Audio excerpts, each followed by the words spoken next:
Hello everybody and welcome to another episode of Box Office Talk. This is the show where I break down what happened at the box office, see if my predictions for the top 5 are correct, and then make predictions for next week's top 5. So let's get right on into it. Last week I predicted that number 1 would be the Emoji movie, number 2 would be Atomic Blonde, number 3 would be Dunkirk, number 4 would be Girls Trip, and number 5 would be Spider-Man Homecoming. And I only got 1 out of 5 of my predictions right, and it wasn't the one I thought it was going to be at all. So let's go over what actually happened. Number 1, it was a very tight race actually, seeing who was going to make it, but in the end, number 1 was once again Dunkirk, making $28 million this weekend, adding to a domestic total of $102 million. It still has $48 million to go before it gets to its $150 million budget, but worldwide it is at $234 million. So it only needs $66 million more dollars to double that budget and get all the money. And this is so good for this movie. I'm so glad that more people are going out to see this movie. It is a very important film to see.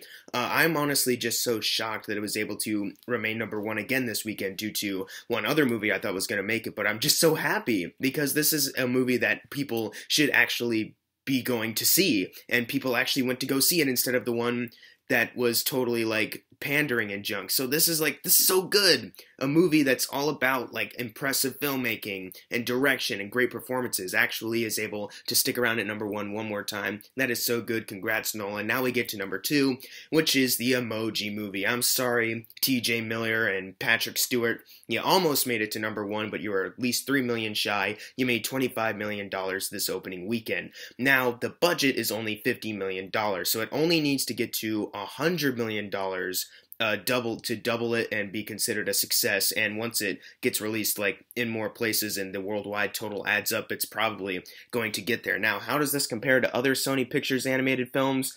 Actually, not too far off. It's definitely not their highest opening weekend, but really the highest opening weekend for any Sony Pictures animated film is a $48 million. So, I mean, the Emoji movie, there's no way it was going to open with that much anyways. But as far as, like, the average, it kind of met their meeting with $25 million. It made more on its opening weekend than The Pirates, Band of Misfits, Smurfs The Lost Village, Arthur Christmas, Surf's Up, Smurfs 2, and Goosebumps in Open Season. So it's not like it's doing terribly right now. I know a lot of people are saying, yes, it's a bomb because it didn't open with like Pixar or DreamWorks money, but really it's not doing too bad because it's a kind of cheap animated film, which is pretty obvious because the movie's about frickin' pandering with emojis. The kids love the emojis, right? We gotta make a movie about it. I mean, I'm not knocking the amazing genius of it because I'm sure it's amazing. That 8% on Rotten Tomatoes, man, the critics just don't get it. The Emoji movie's for the fans, you know what I mean? And the true fans are going out to see it right now, so congrats, Emoji movie, you deserve this money. Number 3 is Girls Trip, making $20 million this weekend. It actually didn't drop too far off from its opening $30 million, and it adds to a domestic total of $65 million. So it's already tripled its $19 million budget, which is, hey, I didn't think it was going to do too good because, you know, recently a film, Rough Night, came out, which is kind of similar to it, but that didn't do too well. But this movie actually is. I thought it was going to be a fluke, and it wasn't. So, hey, congrats, Girls Trip. You surprised me. Number 4 is Atomic Blonde. It didn't open as high as I wanted it to, but it didn't open too badly. It made $18 million on its opening weekend, and this is only on a budget of $30 million, so it needs to get to at least $60 to be considered a success. I think it'll be able to do that, a combination of domestic and worldwide, because the budget is that low. And the movie, actually, I think it does deserve people's money. It is one of the better action films to come out this year. Sure, the story isn't as strong as maybe other viewers might want it to be, but I think it definitely deserves to be seen for the amazing spectacle of the action sequences that it creates. Number 5 is Spider-Man Homecoming, the only one I got right. It made $13 million this weekend, adding to a domestic total of $278 million. It is still on a roll, and on the worldwide chart, it is sitting at $633 million. That is super impressive for this movie.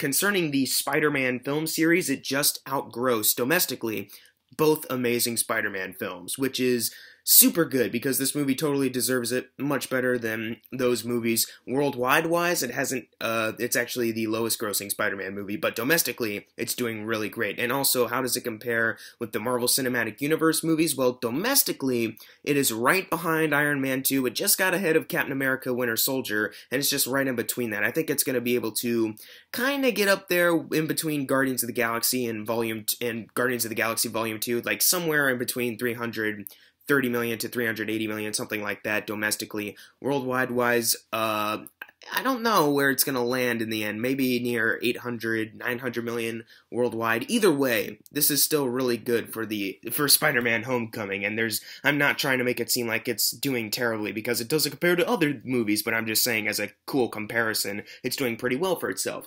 Number 6 is War for the Planet of the Apes. I wish this movie was staying up a little bit more than it actually is. It's starting to descend a little bit, which makes me a little sad, but, you know, you get what you get. It made $10 million this weekend, adding to a domestic total of $118 million, and on the worldwide chart, it is sitting at $224 million. So it's almost at the $300 million margin where it doubled its budget, and I hope it makes even more than that in the next coming weeks, because I believe it's getting released in a couple more places in the next few weeks, so that'll probably boost up the worldwide opening. I'm just honestly a little shocked that a movie this incredible isn't making as much money as it should, especially compared to how much Dawn of the Planet of the Apes made. So I'm a little surprised by that, but still, it's not a complete failure. Number 7 is Despicable Me 3, what a lot of fans of film would probably say is an animated failure, but financially, not so much. It made $7 million this weekend, adding to a domestic total of $230 million, and on the worldwide chart, it is sitting at $819 million. Now that it's at number 7, I'm not sure if it's going to get to $1 billion before it leaves, but it could still do that once it's out. It's still holding out very strong, so Despicable Me 3 could actually get there. Not that I actually want it to, I'm just working with what I have here. Number 8 is Valerian and the City of 1,000 Planets. It made $6 million this weekend, adding to a domestic total of $30 million. And as I'm sitting here, I haven't gotten anything on the worldwide total as of yet, and the budget is $177 million. Last week it was like around 220, something like that, but it lowered to 177. So it's not as big a flop as I originally thought, but going off of right now, the domestic total, yeah, it's a pretty big flop. Number 9 is Baby Driver, a movie that's not a pretty big flop. It made $4 million this weekend, adding to a domestic total of $92 million, and on the worldwide chart, it is sitting at $138 million. And I believe this is the last time it's going to be here, this incredible A-plus movie. I just saw it again today, so that should just tell you how incredible this movie is. I wanted to go see it again, and we did, and it was pretty awesome still an A-plus movie, nothing changed. In fact, I honestly picked up a little bit more from it. It's one of those special kind of movies. If you haven't seen it in theaters, you really should before it leaves, like, forever, and then it comes out on Blu-ray. You should get the Blu-ray, though, because it deserves all the money it can get. Number 10 is Wonder Woman, closing it out. Last time it's going to be here, made $3 million this weekend, adding to a domestic total of $395. Got so close to getting to $400 million before it left, and on the worldwide chart, $786 million, not even close to BVS. But still, Wonder Woman accomplished great things at the box office. It's the best DCEU film, and I can't wait to see what they do with Justice League. Maybe Justice League will blow right past this. I mean, I'm sure it will, because it's the Justice League. But I'm wondering if it'll have the drop-off that BVS or Suicide Squad did, where it opened really strong, but then it lowered 70% drop-off or something like that. We'll just have to wait and see, but so far Wonder Woman is a really great film that got all the money that it rightfully deserved. Maybe not as much as I would have wanted it to, but it's still really great. Now, time for the fun part, the predictions for next week's top 5. I'm actually going to predict that number 1 is The Dark Tower. At first, it seemed like a movie that wouldn't do that well at the box office, but I don't know, something about it just seems like it'll make a lot of money. The books are popular, and Stephen King, so maybe that's it. A combination of that and the stars of the movie, Idris Elba and Matthew McConaughey. Then I'm thinking number 2 will be Detroit. Then number 3 will be Dunkirk. Number 4 will be the Emoji Movie. And number 5 will be Girls Trip. But what are your predictions for next week's top 5? Leave it in the comments below. And if you got your predictions right for this week, you're going to get a shout out right now. Unless you didn't get it right, then I'm sorry. And as always, thank you guys for watching. Make sure to subscribe. I'm Jackson Fulcher. See you guys next time.